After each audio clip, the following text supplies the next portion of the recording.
In Burbank, an urban city in Southern California around 1948, a serial killer was born.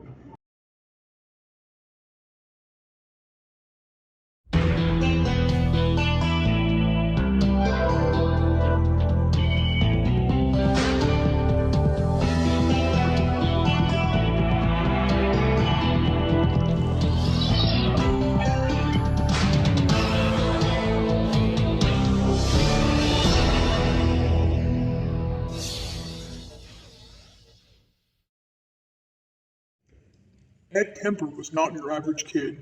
As a child, Ed Kemper was known to be very violent towards inanimate objects and pets. His problems were a result of his parents' divorce in 1957. With his mother being an alcoholic and not having a fatherly figure at the time, he had never had a close relationship with any of his family members. My mother was a sick, angry, hungry, and very sad woman. I hated her, but I wanted to love my mother. And I watched the alcohol increase. I watched her social life drop off. I watched her get bizarre. She had terrible pain from her life, earlier life, her upbringing, a failed marriage with my father. Ed Kemper's outbreaks in violence led him to cutting off the heads of his sister's dolls and the killing of his own cat. Why did you keep them? Something out of my childhood. I could put it on an incident. I mean, my father chopping the heads off of our two pet chickens and my mother insisting that I eat them for dinner. You know, we could say it was something that simple. I don't think it was. Now, my dad heads out back with a hatchet. I got on my bike and I tried to stop it, I remember that. I got on the bike, rode around the block. I was crying. I haven't talked about that for a lot of years.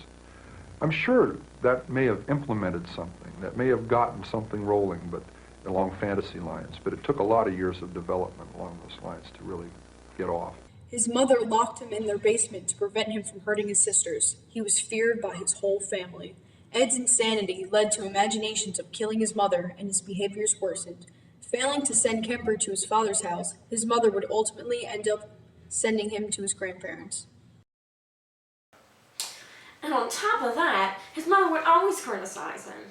You would only assume that someone with a childhood like that would become a serial killer.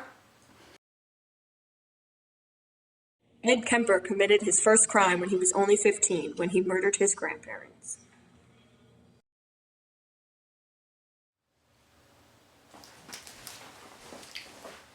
You see, now what he did to his grandparents surprised us all because of a little argument they got into and because he wanted to know what it felt like to kill her.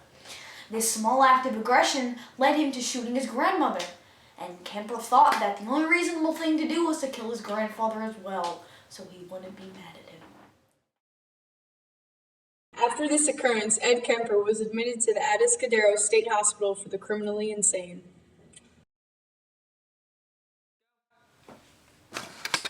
Could you back it up? Thank you. Now, let's not forget, this man had an IQ of 136, so he actually befriended his psychologist and got him out earlier. He tricked his psychologist into thinking that he was well, and juvenile records were then expunged. And boom goes the dynamite. After Kemper was released from prison, he began to pick up various hitchhikers on a college campus. He started with 6 women and ended with his mother and her friend.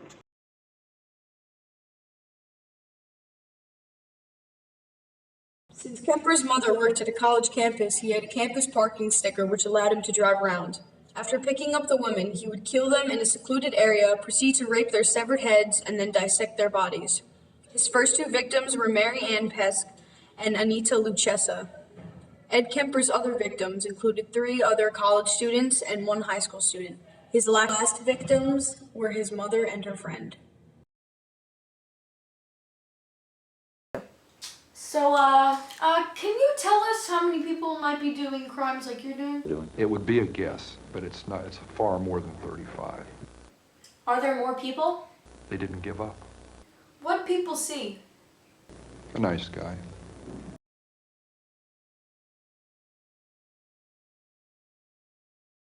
After this, he cut her head off, raped her decapitated head, and used it as a dartboard. He ripped out her vocal cords and put them in a blender. Kemper said, ripped out her vocal cords and put them in the garbage disposal.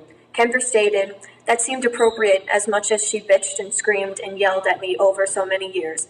After killing his mother, he invited her friend over and strangled her. Ed Kemper actually went and turned himself in. He only confessed to the killing of his mother and her friend, but later on we found out he had killed 6 other women. He asked to be tortured to death, but instead received 8 concurrent life sentences.